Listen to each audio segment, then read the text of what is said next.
यह जो पेपर है वो बिहार स्कूल एग्जामिनेशन बोर्ड के ऑफिशियल वेबसाइट पर अपलोड किया गया है। तो अभी आप लोग गौर से सुनिएगा। यदि अब तक आप हमारे चैनल को सब्सक्राइब नहीं किए हैं तो प्लीज़ चैनल को सब्सक्राइब कर लीजिए। इसे दूसरे लोगों तक शेयर भी करिएगा, क्योंकि मेरे द्वारा बहुत सारे प्रश्न पत्रों का सॉल्यूशन भेजा जाएगा। आप लोग आराम से पढ़ पाएँ। ऑब्जेक्टिव के बाद सब्जेक्टिव भी भेजा जाएगा, क्लास 10th के लिए भी, और भी इंग्लिश स्पोकन से जुड़ी हुई बातों को भेजा जाएगा। तो इसलिए आप लोग सब्सक्राइब कर लीजिए, चैनल को शेयर भी करिएगा, बेल आइकन बटन को भी दबा दीजिएगा ताकि मेरा नोटिफिकेशन जल्द ही आपको मिल जाए। धन्यवाद। तो चलिए हम लोग क्वेश्चन पेपर को हल करते हैं। सर्वप्रथम पहला जो प्रश्न है वह है, लेखक बाल कृष्ण भट्ट का 2 खंडों में एक निबंध संग्रह प्रकाशित है, उसका नाम क्या है? तो उसका नाम है भट्ट निबंध माला। दूसरा क्वेश्चन है, सुखमय जीवन किस लेखक की रचना है? तो सुखमय जीवन जो है वह चंद्रधर शर्मा गुलेरी की रचना है। ये भी याद रखिएगा कि यह जो रचना है वह 1911 में प्रकाशित हुई थी। इसके अलावा और भी आप याद रख सकते हैं कि चंद्रधर शर्मा गुलेरी ने बुद्धू का कांटा भी लिखा था 1911 में, और उसने कहा था, ये कहानी जो आपके पाठ्य पुस्तक में है, ये कहानी भी उन्होंने 1915 में लिखी थी। तो एक प्रश्न से जुड़े हुए विभिन्न तरह के प्रश्नों को भी याद करिएगा, तो बोर्ड एग्जाम में एक भी प्रश्न आपका छूटेगा नहीं। नेक्स्ट क्वेश्चन है, लहना सिंह को गोली कहाँ लगी थी? तो लहना सिंह को गोली उसके जांघ में लगी थी। चौथा क्वेश्चन है, जयप्रकाश नारायण शिक्षा प्राप्ति के लिए अमेरिका कब गए थे? तो इसका जवाब होगा 1922 ईस्वी में गए थे। पांचवा क्वेश्चन है, जयप्रकाश नारायण ने राजनीति में करप्शन का कारण किसे बतलाया है? तो इसका आंसर होगा चुनावी खर्चा को। आप लोग को मालूम ही है, डिटेल से बतलाया गया था। इतने नेता खर्चा करते हैं कि अगला जब भी उनको जीत हासिल होती है तो अपना खर्चा मेंटेन करते हैं, और मेंटेन करने में करप्शन आ जाती है। हमारा नेक्स्ट क्वेश्चन है 6 नंबर, रामधारी सिंह दिनकर की पहली कविता किस वर्ष प्रकाशित हुई थी? तो इसका जवाब होगा 1929 ईस्वी में प्रकाशित हुई थी। लेकिन यहाँ कोई भी ऑप्शन सही नहीं है, आप लोग बुक में भी मिला लीजिएगा।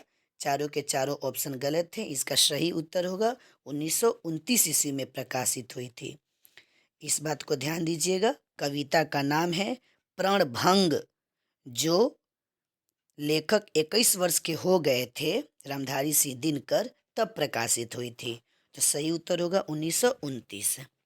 हमारा अगला क्वेश्चन है 7वां नंबर, जैन धर्म का वह संप्रदाय जो वस्त्रहीन जीवनचर्या स्वीकारता है उसे क्या कहते हैं? तो इसका जवाब होगा दिगंबर कहते हैं। थोड़ा और इसके बारे में जान लीजिए आप लोग कि जैन धर्म 2 संप्रदायों में विभक्त है, एक दिगंबर और एक श्वेतांबर। दिगंबर जैसा कि क्वेश्चन में भी है, इसमें साधु लोग नग्न अवस्था में रहते हैं, और श्वेतांबर जो संप्रदाय है इसमें लोग सफ़ेद वस्त्र को धारण करते हैं। हमारा अगला सवाल है 8वां, शेखर एक जीवनी नामक उपन्यास कितने भाग में लिखा गया है? तो इसका उत्तर होगा 2 भागों में लिखा गया है। क्वेश्चन नंबर 9 है, लेखक जैनेन्द्र कुमार की रचना त्यागपत्र का अंग्रेजी अनुवाद किसने किया था? तो इसका जवाब होगा सच्चिदानंद हीरानंद वात्स्यायन अज्ञेय ने। क्वेश्चन नंबर 10 है, रोज शीर्षक पाठ में मालती के पिता ने मालती को कितने पेज रोज पढ़ने को कहा था? और आप लोग को मालूम है कि वह पढ़ने के बजाय पेज को फाड़ दिया करती थी। तो कितने पेज पढ़ने के लिए बोला गया था? तो प्रतिदिन 20 page. 11 number question, Lala Lajpat Rai के सहयोगी कौन थे? तो इसका जवाब होगा भगत सिंह के पिता और चाचा। दोनों जन के नाम को भी याद रखिएगा। आप लोग की जानकारी के लिए हम बता दे रहे हैं। भगत सिंह के चाचा का नाम था अजीत सिंह और उनके पापा का नाम था सरदार किशन सिंह। इसको भी याद रखिएगा। 12 क्वेश्चन है। साम्यवाद के जन्मदाता कौन हैं? तो साम्यवाद के जन्मदाता हैं कार्ल मार्क्स। 13 नंबर क्वेश्चन है। जगदीश चंद्र माथुर की रचना शारदिया का प्रकाशन किस वर्ष किया गया था? तो इसका आंसर होगा 1959 ईस्वी में। 14 धांगड़ शब्द का अर्थ ओराव भाषा में क्या है? तो ओराव भाषा में इसका अर्थ है भाड़े का मजदूर। अगला क्वेश्चन है 15 नंबर। किसके आग्रह पर गांधी जी ने चंपारण जाना स्वीकार किया था? तो इसका आंसर होगा राजकुमार शुक्ल के कहने पर गए थे। तो इसके बारे में थोड़ी और जानकारी दे रहे हैं कि राजकुमार शुक्ल की 1930 के आसपास मृत्यु हो गई थी। इसको भी ध्यान में रखिएगा। हमारा अगला क्वेश्चन है। लौरिया नंदनगढ़ के सिंह स्तंभ का निर्माण किसने करवाया था? तो इसका आंसर होगा सम्राट अशोक ने।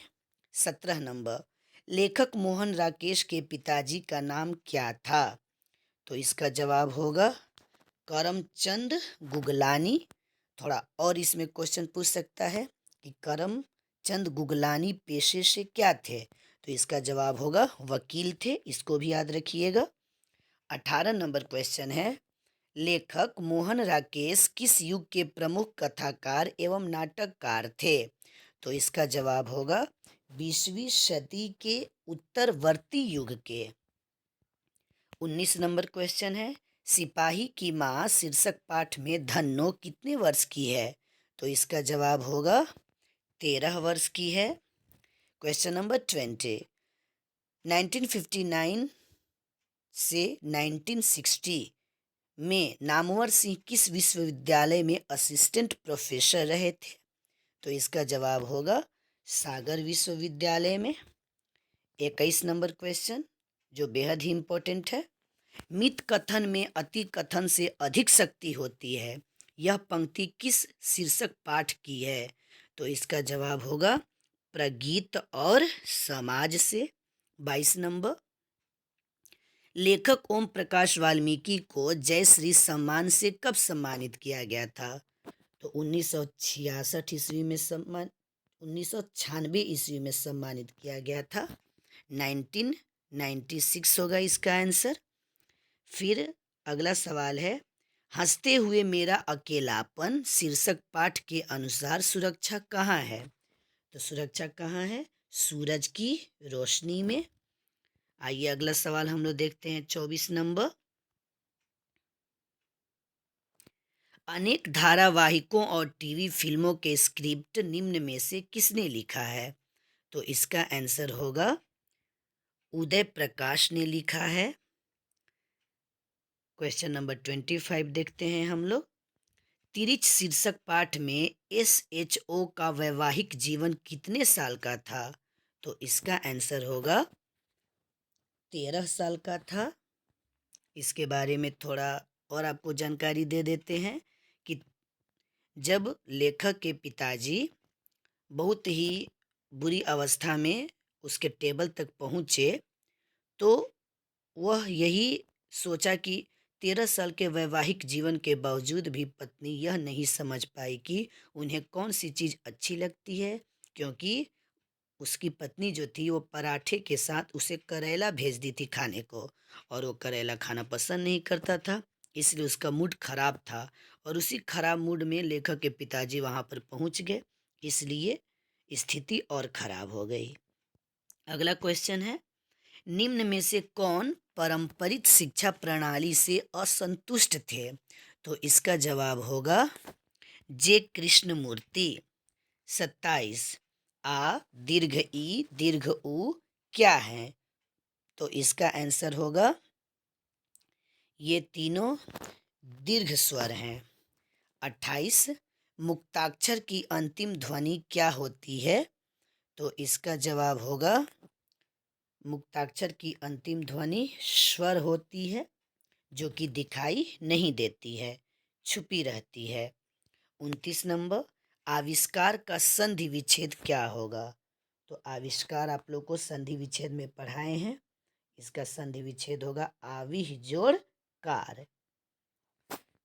30 नंबर क्वेश्चन है, अनुस्वार की ध्वनि प्रकट करने के लिए लिपि चिन्ह के ऊपर क्या लगाया जाता है? तो क्या लगाया जाता है? चंद्र बिंदु लगाया जाता है। 31 नंबर, ठ का उच्चारण स्थान क्या है? पिछली वीडियो में मैं डिटेल से बतलाया था। क वर्ग कंठ, च वर्ग तालु, ट वर्ग मूर्धा।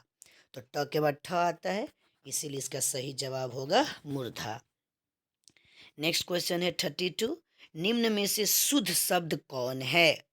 तो शुद्ध शब्द पूछ रहा है, तो इसका 2 आंसर सही लग रहा है। छत्र छाया भी सही है और एक संवाद, दोनों सही है।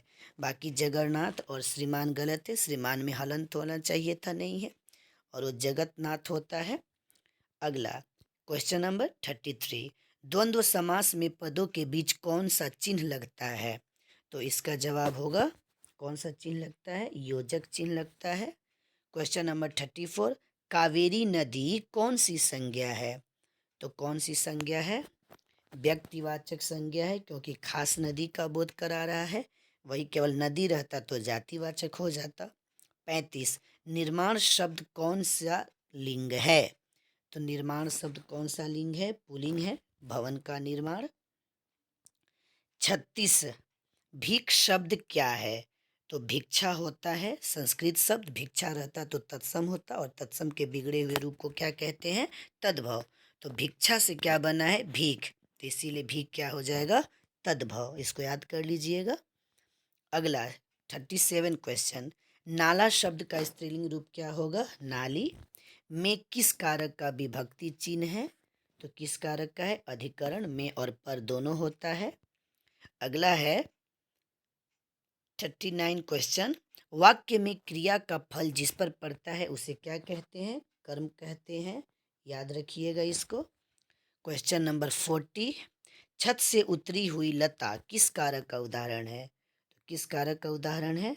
अपादान कारक, क्योंकि अपादान कारक में अलगाव का बोध होता है। 41 नंबर क्वेश्चन, हिंदी में कुल कितने सर्वनाम हैं? तो देखिए यहाँ पर सर्वनाम का भेद नहीं पूछ रहा है। सर्वनाम का भेद पूछता तो 6 उत्तर होता, वैसे इसमें ऑप्शन में है भी नहीं। यहाँ पूछ रहा है कि कुल कितने सर्वनाम हैं, तो कुल कितने सर्वनाम हैं? 11 हैं। 42 नंबर क्वेश्चन, जो कमाएगा वही खाएगा किस सर्वनाम का उदाहरण है? तो इसका आंसर होगा संबंधवाचक, जो जिससे जिसको जुड़ा रहता है, संबंधवाचक सर्वनाम। 43 नंबर क्वेश्चन है, वह लड़का किस विशेषण का उदाहरण है? तो इसका जवाब होगा सार्वनामिक विशेषण है। आप लोग को बताया गया है सार्वनामिक विशेषण के बारे में, कॉपी में हमने लिखवाया है कि किसी संज्ञा के पहले आने वाले सर्वनाम को सार्वनामिक विशेषण कहते हैं। तो लड़का संज्ञा हुआ, उसके पहले वह सर्वनाम आया है, अतः यह किसका उदाहरण हो जाएगा? सार्वनामिक विशेषण। यहाँ पर आप देख सकते हैं बढ़िया से। अगला है क्वेश्चन नंबर 44, जिस शब्द से किसी काम का करना या होना समझा जाए उसे क्या कहते हैं? तो भी परिभाषा हमने लिखवाया है, उसे क्या कहते हैं? क्रिया। क्वेश्चन नंबर 45, वह खाता है किस काल का उदाहरण है? ये तो बहुत ईजी है, वर्तमान काल का है। 46 है, अव्यय के कितने भेद होते हैं?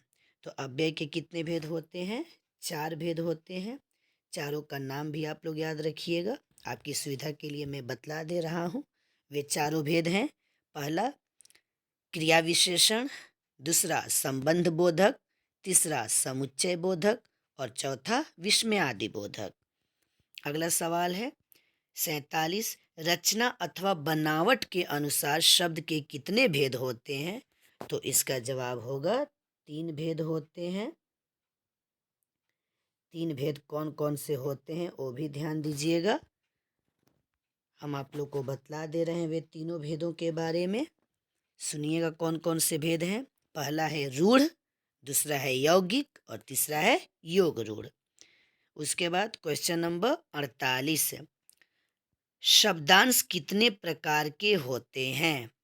तो शब्दांश कितने प्रकार के होते हैं? इसका जवाब होगा दो प्रकार के होते हैं, एक शब्द के पहले जुड़ते हैं और एक शब्द के बाद जुड़ते हैं। 49 नंबर क्वेश्चन है, निर्वाह शब्द में कौन सा उपसर्ग है? तो इसका जवाब होगा निर, नी भी होता है। क्वेश्चन नंबर 50 है, भिड़ंत शब्द में प्रत्यय क्या है? तो भिड़ंत अंत आ रहा है, तो इसका होगा डी आंसर।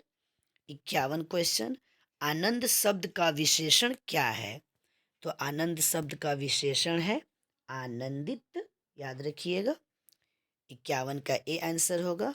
क्वेश्चन नंबर 52, जिस समास में अंतिम पद प्रधान होता है उसे कौन सा समास कहते हैं? ये भी आप लोग को बतलाया गया है। इसका आंसर होगा तत्पुरुष समास, और वह समास जिसका पहला पद प्रधान होता है वो अव्ययी भाव समास होता है, और वह समास जिसका प्रथम पद संख्यावाची होता है उसे द्विगु समास कहते हैं, और वह समास जो विशेषण विशेष्य अथवा उपमा उपमेय पर आधारित होता है उसे कर्मधारय समास कहते हैं। हमारा अगला क्वेश्चन है 53, धर्माधर्म कौन सा समास है? तो धर्माधर्म कौन सा समास है? द्वंद्व समास है, क्योंकि इसका विग्रह होगा धर्म और अधर्म। हमारा अगला क्वेश्चन है 54, ध्यान में मग्न साधक यह किस पदबंध का उदाहरण है? तो इसका आंसर होगा विशेषण पदबंध। 55 है, अर्थ की दृष्टि से वाक्य के कितने भेद होते हैं? तो अर्थ की दृष्टि से वाक्य के 8 भेद होते हैं। 8 भेद का मैं नाम बतलाने जा रहा हूँ, गौर से सुनिएगा। पहला है विधिवाचक, दूसरा निषेधवाचक, तीसरा आज्ञावाचक, चौथा प्रश्नवाचक, पांचवा विस्मयवाचक, छठवां इच्छावाचक, सातवां संदेहवाचक और आठवां है संकेतवाचक। क्वेश्चन नंबर 56 है, सूर्योदय होने पर कुहासा जाता रहा, यह कौन सा वाक्य है? तो इसका आंसर होगा यह सरल वाक्य है। 57, निम्नलिखित में शुद्ध वाक्य कौन है? तो निम्नलिखित में शुद्ध वाक्य कौन है, इसको हम बढ़िया से बतला रहे हैं आप लोगों को। पहला वाक्य लेकर चलते हैं, इस बात के कहने में किसी को संकोच न होगा। यह जो वाक्य है शुद्ध नहीं है, अशुद्ध है।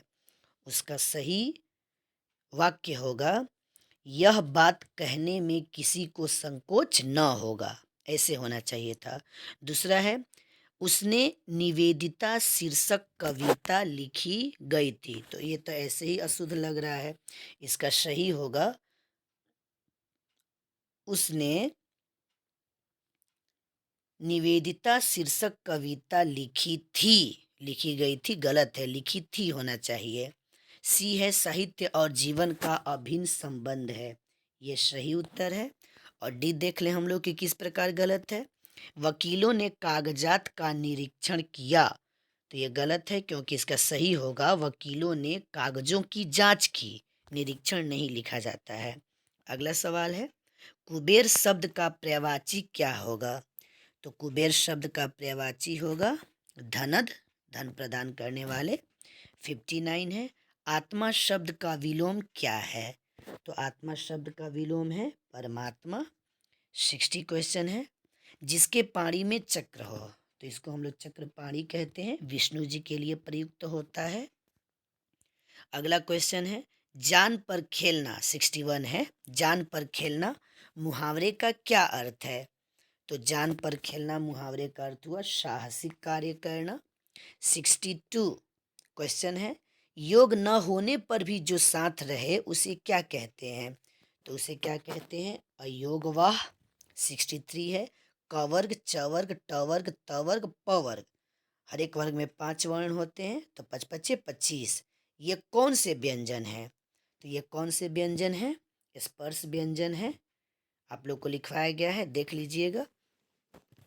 य र ल व अंतस्थ व्यंजन होता है, तालव्य स, मूर्धन्य स, दंत स, ह उष्म व्यंजन होता है।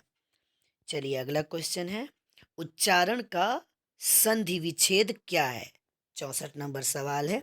इसका सही जवाब होगा उत्जोड़ चारण, व्यंजन संधि का उदाहरण है। 65 नंबर क्वेश्चन है, म का उच्चारण स्थान क्या है? तो प वर्ग ओष्ठ होता है, अतः म का उच्चारण स्थान ओष्ठ होगा। 66 क्वेश्चन, निम्न में से शुद्ध शब्द कौन है? तो शुद्ध शब्द पूछ रहा है तो अध्ययन है, बाकी तीनों अशुद्ध शब्द हैं। 67 देखते हैं हम लोग, प्रशांत महासागर कौन सी संज्ञा है?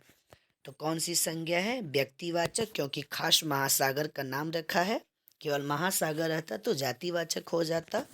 68 क्वेश्चन, लज्जा शब्द कौन सा लिंग है? तो इसका आंसर होगा लज्जा क्या है? स्त्रीलिंग। 69, जीव शब्द क्या है? तो जीव शब्द क्या है? ये क्या है? तद्भव है, क्योंकि इसका तत्सम क्या होता है? जीवा होता है। अगला क्वेश्चन, उसने लड़कों को मिठाइयाँ दी, यह किस कारक का उदाहरण है? तो को लगा है, तो एक तो कर्म कारक होता है और एक संप्रदान होता है, तो देने के अर्थ में संप्रदान कारक होता है, अतः इसका सही आंसर होगा संप्रदान कारक।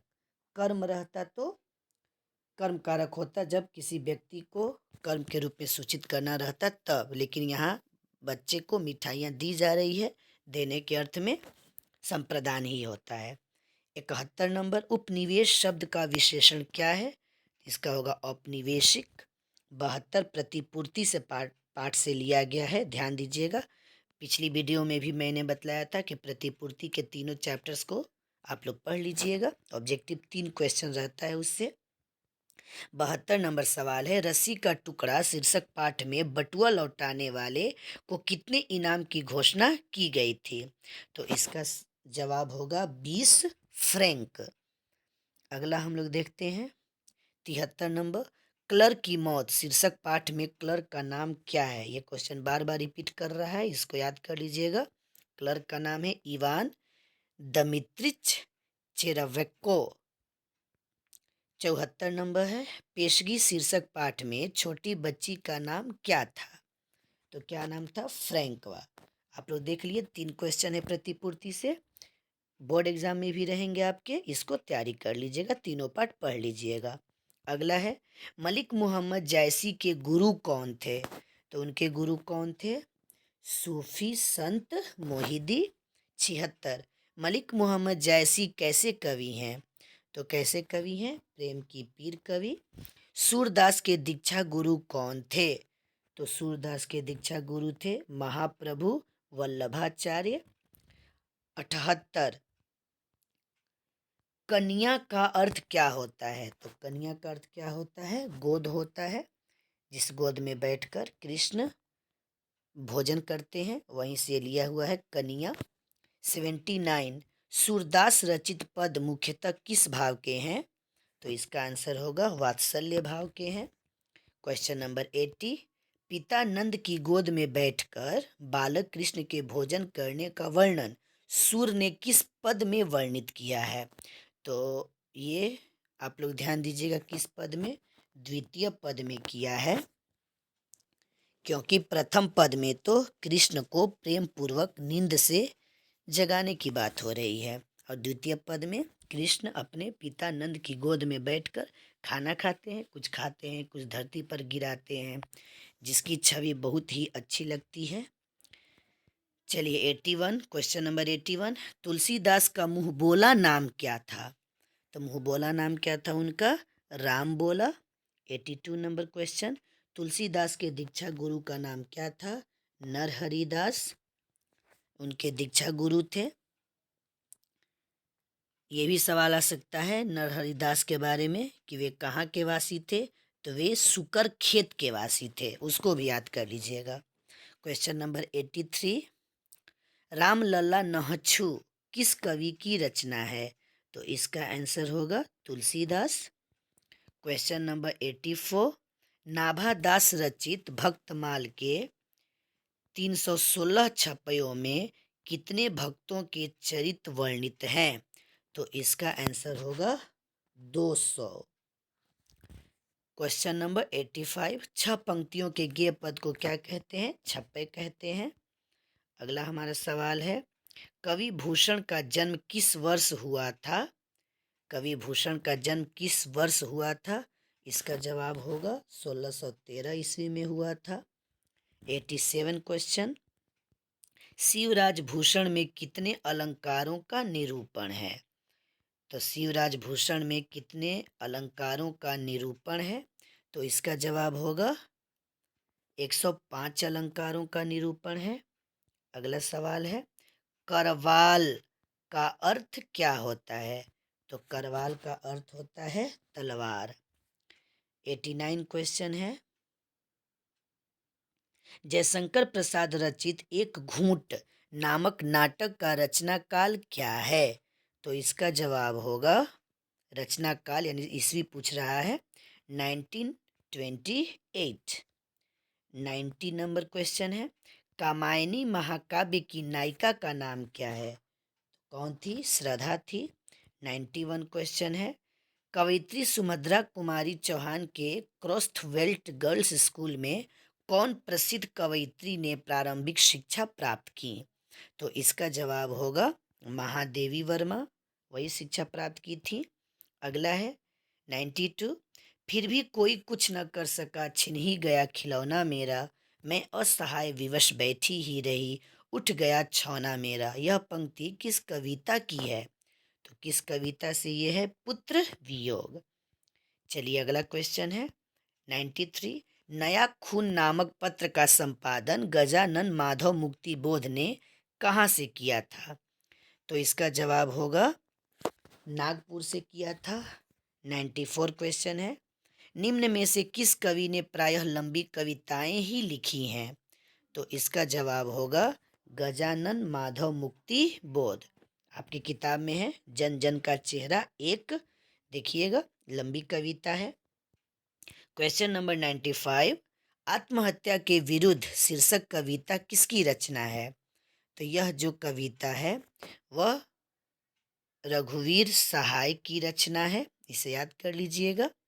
अगला सवाल है 96, अधिनायक शीर्षक कविता में पूरब पश्चिम से कौन आते हैं? तो नंगे बूचे नर कंकाल। 97 क्वेश्चन है, विनोद कुमार शुक्ल की रचना सब कुछ होना बचा रहेगा साहित्य की कौन सी विधा है? तो इसका जवाब होगा कविता संग्रह है। 98 नंबर क्वेश्चन, निम्न में से किस कवि को 1992 ईस्वी में रघुवीर सहाय स्मृति पुरस्कार प्राप्त हुआ था? तो इसका जवाब होगा विनोद कुमार शुक्ल को प्राप्त हुआ था। इसके अलावा और भी याद करिएगा कि इनको दयावती मोदी कवि शेखर सम्मान पुरस्कार 1997 में मिला था और साहित्य अकादमी पुरस्कार 1999 में मिला था। ये दोनों प्रश्नों को भी याद रखिएगा। 99 क्वेश्चन है, कवि ज्ञानेंद्र पति द्वारा रचित एक चक्रा नगरी क्या है? तो ये क्या है? काव्य नाटक है। और चलिए सबसे लास्ट क्वेश्चन मैं बतलाता हूँ, गांव का घर शीर्षक कविता में टिकुली साटने के लिए किस पेड़ से छुड़ाई गई गोंद का गेय है? तो किस पेड़ से? सहजन के पेड़ से। इस प्रकार 100 ऑब्जेक्टिव्स का सॉल्यूशन आप लोगों को दे दिया गया है।